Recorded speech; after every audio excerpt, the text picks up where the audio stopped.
This is the series where I take some time to explain my borderline addictive obsession to some of my favorite albums, the ones that I've carried with me throughout the years. And this time, it's on one of my all-time favorite albums, Master of Puppets by Metallica.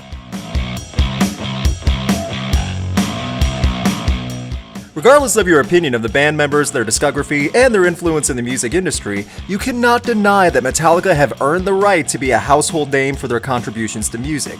Across 35 years and 9 full albums, not including live, cover, and compilation albums, Metallica have left a legacy of metal in their career and in the process gained one of the most supportive and vocal fan bases in music history. Now, in my personal experience, there are currently 3 different types of Metallica fans. Metallica fan type 1, the psychotic Metallica fan who will defend everything Metallica has ever done and willingly commit murder against anyone who says anything even remotely critical about the band. Metallica fan type 2, the Metallica fan longing for the pre-Black Album days, the ones who wish that everything was back in the 80s and Metallica was still at their heavy metal roots, and realize that it will never be the same again, ever, and are most likely in a state of music depression because of it. And Metallica fan type 3, the person who thinks Metallica is a brand of clothing, like Guns N' Roses and Nirvana.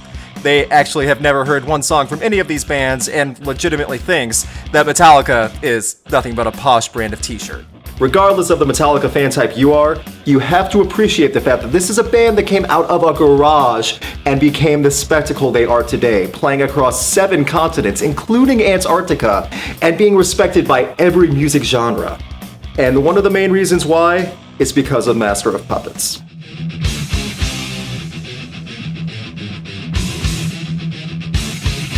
There is a reason that Master of Puppets is consistently placed on Best Of lists, ranked as one of the best metal albums of all time, and is even regarded as Metallica's most iconic album. Let's face it though, this album would be the highlight of any band that could perform and record something like this. Selling over 6 million copies in the United States and earning platinum certifications in various other nations, Master of Puppets ranks in as Metallica's 3rd best-selling album over the band's career.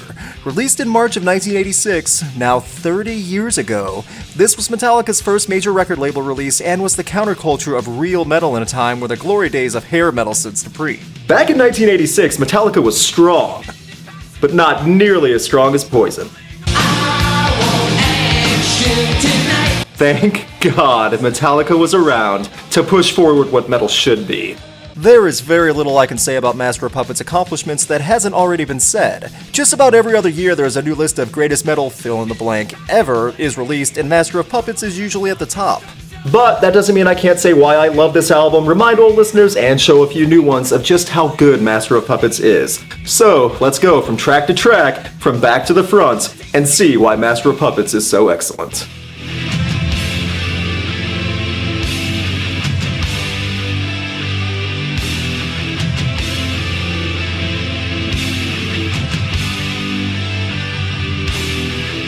I've talked about in previous album reviews on how good it is when the opening track starts everything on the right foot. It's hearing James Hetfield shout "Battery" and the onslaught of guitar riffs that are the backbone of this track. Kirk Hammett's shredding at about 2 minutes has surgical precision, and it's through these quick burst-style solos that add the extra punch to the song. James Hetfield is in his best form, and his delivery is intense but not overbearing. Lyrically, it's something you can easily nod your head to, and every time you hear the word "battery" shouted, you can't help but shout every syllable along with him.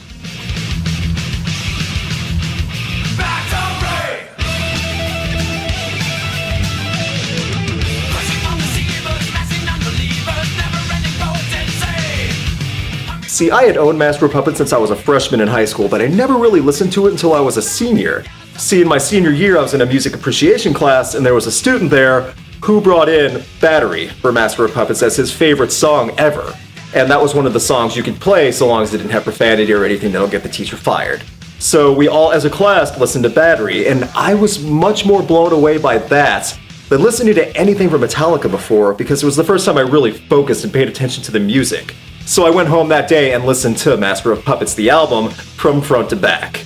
And I was blown away at just how deep it was. And it's interesting to think how much longer I probably would have gone if it wasn't for that music appreciation class and that kid in my senior year who played it for me. After hearing Battery and listening for the first time, I realized this wasn't the same radio Metallica that had been plastered on the radio for that decade. This was the Metallica everyone talked about as the glory days. It's hard to argue. Battery hits hard, and aside from me making puns about how charged the song is and how it's full power, the best way to describe it is unbridled playing. It's the thrash metal you want to hear in your car and you also want to hear play live at Lollapalooza. It's not to the kill 'em all days of thrash, but it's its own unique identity of it. It's difficult to find a rock or metal fan who hasn't heard Battery at least once. It's the type of song that gets played and the listener remembers it not only for the word battery being shouted, but also because of who it's from. It's a good thing to be remembered by, but it comes in second as the most memorable song on this album.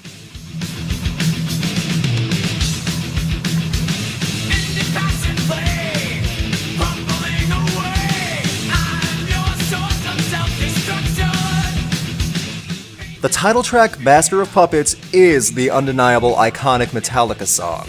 Many people across the generations that Metallica has lasted over may argue about their favorite song or album or performance, but in my mind there is zero argument that Master of Puppets is the one true anthem permanently described as Metallica's most recognized song.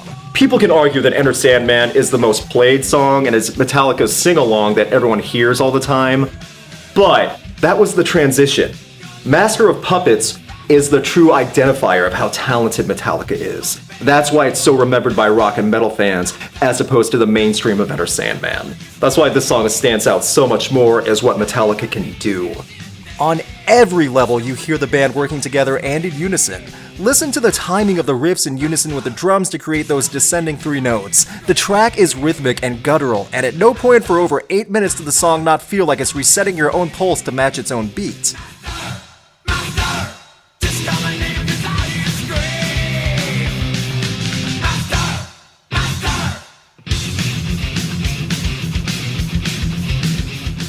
Hetfield's distant shout of Master and even Lars' drumming is impressive. They make the song feel much bigger than just 4 men playing in a studio or on a stage. It transcends media by being a battle song and entrance music. For fear of sounding repetitive, Hammond is once again extremely precise and fluid with his solo in short bursts that hit about every chord and key possible by a human hand. This title track and this album are what helped push Metallica from a great metal band to a world-renowned band.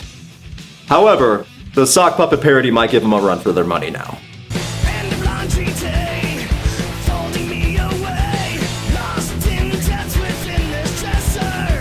I can only hope that someday a sock puppet parody is made about my accomplishments in life.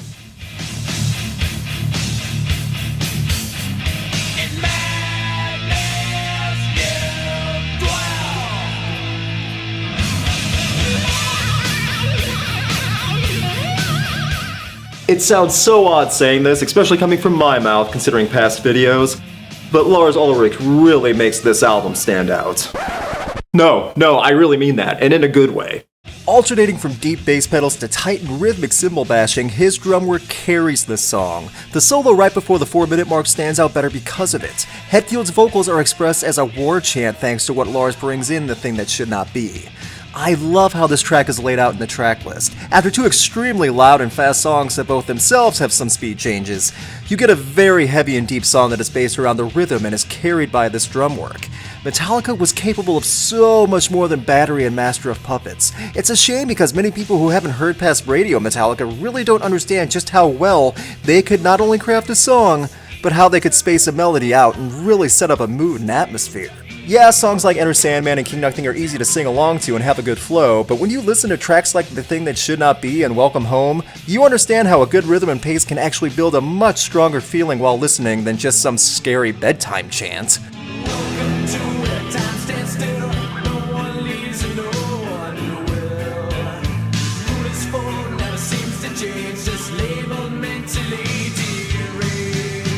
Lyrically, I think this is Metallica at their best. This is the type of material that Type 2 Metallica fans like myself talk about when we say we miss the glory days.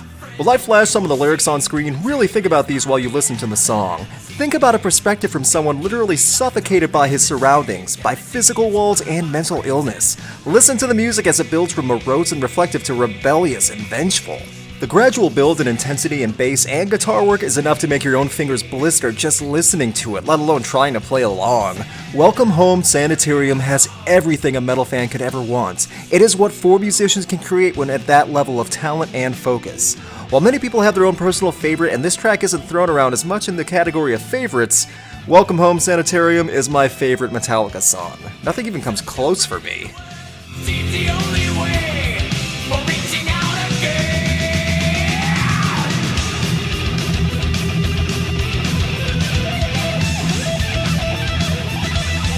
This is the song you close out on, leaving people saying, yes, that's how it's done. And unfortunately, this is the song and album that one person in Metallica left out on.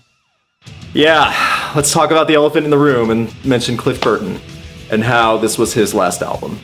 Cliff Burton, arguably one of the most talented bassists at the time, was killed in a bus accident in Sweden while touring in support of this very album.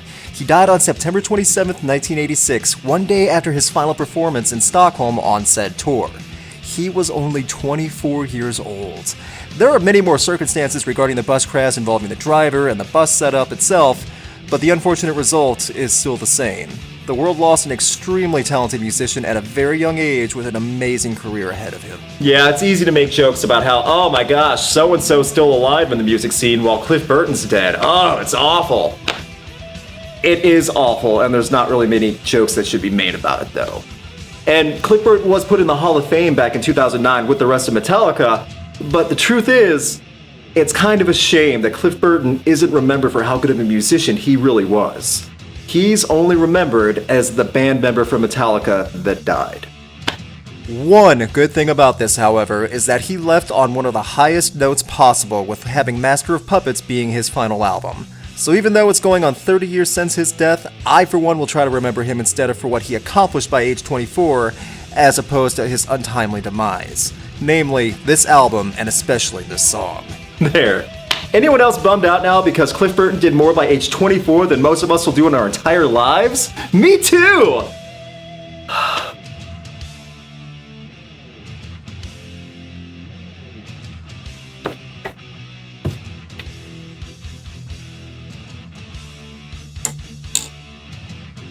I spent so much time wasted by trying to ask girls out in college instead of practicing. Ridiculous.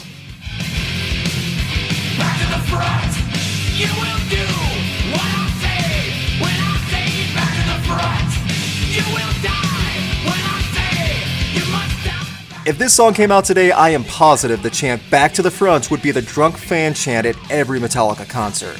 And I don't mean just when Disposable Heroes is playing, but between songs and when the stage crew is setting up also. A narrative story about drafting, war, and death, the lyrics and rhythm have an extremely raw and abrasive theme that slaps you right in the face. It's another example of a song taking its time to build the mood with an amazing chorus, which totally makes the song, by the way, that bridges into an amazing guitar solo and then back to more shouting of "Back to the Front." The chorus is what makes this song in every way, and even if it's not my favorite on the album, I still love hearing it and love singing along to it. One of the 3 8-minute plus tracks, Disposable Heroes, in every way feels like another epic. You will make your contribution and you'll get the blessing. Bow to Leper Messiah. Musically, I never really connected to Leper Messiah, but lyrically the song is amazing. Just the idea of what a true con man a Leper Messiah is and praying into the emotion of someone sick and helpless just so this Leper Messiah can gain something themselves at the cost of the leper. Funny how we still have Leper Messiahs in our current day and age, just in a different form. If I want to believe God for a $65 million plane, you cannot stop me. You cannot stop me from dreaming. After 6 tracks of high-quality, top-shelf music, it can be hard not to become a little on edge and start to zone out. That can happen with a lot of genres in music, not just metal. But Metallica even found a way around that by giving something many metal bands don't take time to do, especially in our current age. Have an instrumental track.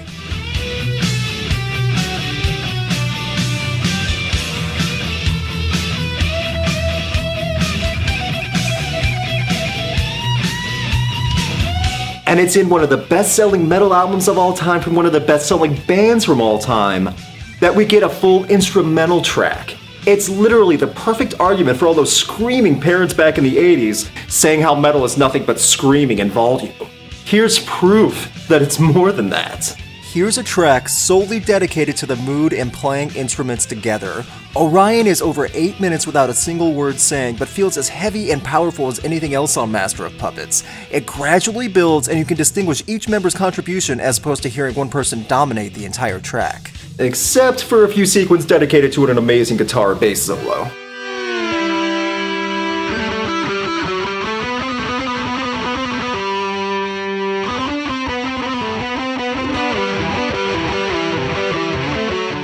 While there isn't really much more to elaborate on, it's worth pointing out that Orion was played at Cliff Burton's memorial. When you hear a stripped out bass track, it's easy to understand why. Cliff Burton showed off more precise fretboard work and skill in 8 minutes than most bassists could perform in a decade. So, if you're a young band out there and you're watching this, appreciate your bassist if he knows how to play on his own.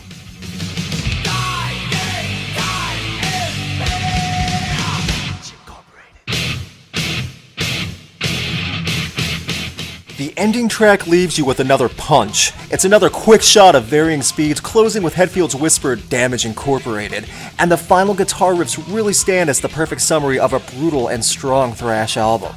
It's hard to explain, but Hetfield and Ulrich really had a way about writing a simple but great chorus to stand out in unique ways. Something memorable is shouting one part but then whispering the title drop. It sticks with you and makes the entire track more visual and intense. But it's after you hear the final 10 seconds of the album with James Hetfield whispering "Damage Incorporated" for the final time and then the closing guitar riffs and drum pounding that Master of Puppets is over.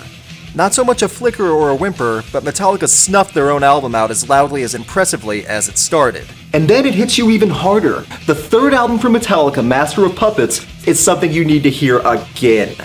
It's something you can't just experience once, like eating potato chips or seeing your team win the World Series. You have to experience it again. Unless you're a Chicago Cubs fan. And you will never experience it again.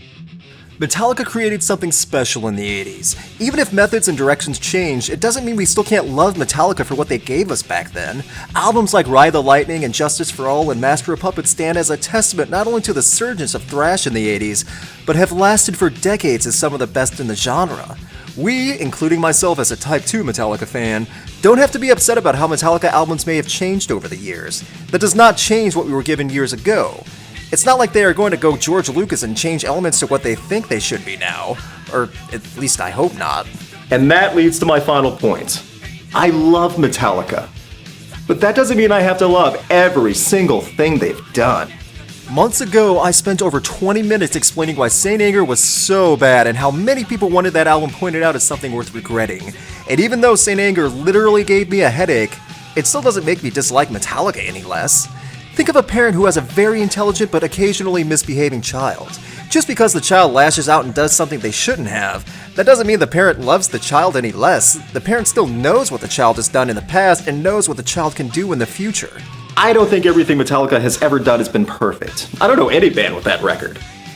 But that doesn't make Metallica any worse in my eyes, and that doesn't mean Master of Puppets is lower in quality.